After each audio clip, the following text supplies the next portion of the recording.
In angel lore, human tradition is full of error.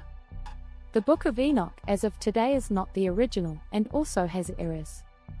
And of course, there are many out there who sin by divination for and worship of angels, opening themselves up to fallen angels. And more error. There are two types of angels I know of. I personally believe fiery ones, seraph, are the same as cherubs, and the plural seraphim has an extra set of wings to hide their faces for a reason I will discuss shortly. The most commonly imagined angel is the more recent creation, the messengers. These angelic beings were made with ministering trumpets as part of their spirits, to aid humankind. They are around twice the height of a tall human male. They all wear white shimmering robes. They all carry trumpets, which are literally highly advanced technology. See my separate video on this. They have long hair, but different colors and styles. They have sculpted faces, but all different. They are all barefoot.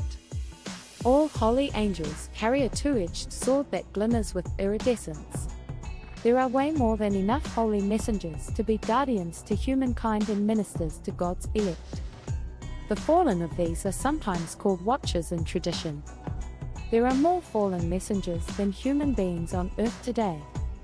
If you've ever wondered how Satan is tempting everyone at once, it's through these fallen angels. These powers. There is a constant battle behind the scenes for each of us. Just as scripture says.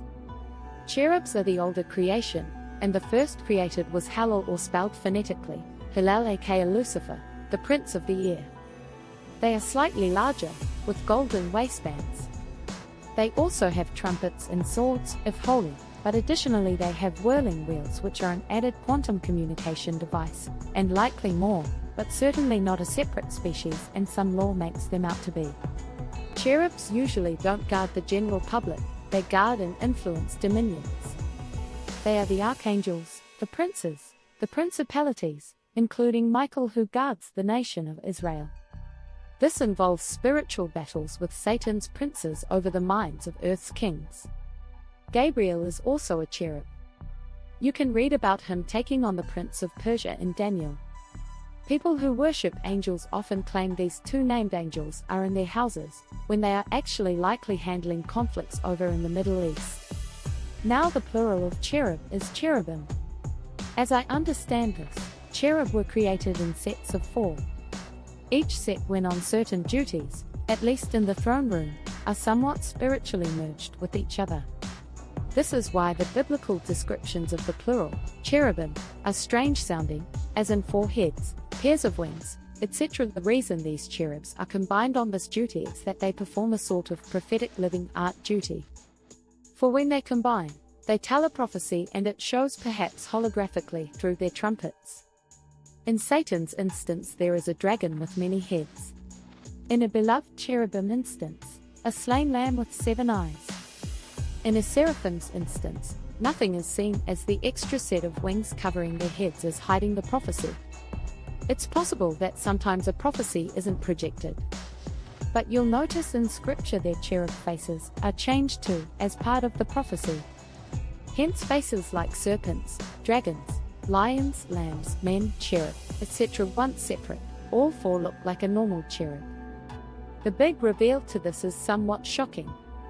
God instantly puts together sets of 4 cherubs for this praise and prophecy duty, and instantly separates when they are off duty and another set takes their position. He does this transformation effortlessly. The thing is, when the cherubim, plural, known as Satan, turned his back to God and had 1/3 of the angels bow to him, instantly starting the war in heaven officially, he was plural. Hillel, Lucifer, the first fallen angel, is literally still attached to the other 3 cherubs with him. Satan is literally a false godhead. And due to being stuck in a form of a cherubim, has Hillel looking literally like a serpent. Yet, Eve saw a serpent indeed, 2 unnamed rams or goats, completely this false trinity, with another serpentine cherub seemingly riding the dragons prophetically between their heads. The false bride. They project the multi-headed dragon. Satan the cherubim, in effect, was a prophecy of their own fall. Some of this can be verified in the Bible, and others are visions given to me. And feel free to take this information on Satan with a grain of salt. But here is another prophecy.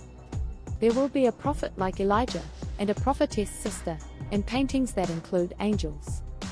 And some, if not all of this, will be confirmed, I believe. So, try and keep this information in mind, subscribe or bookmark this. It'll be fun for us both to see the confirmation. It's happening soon. And Jesus Christ is returning soon in the clouds with his heavenly host.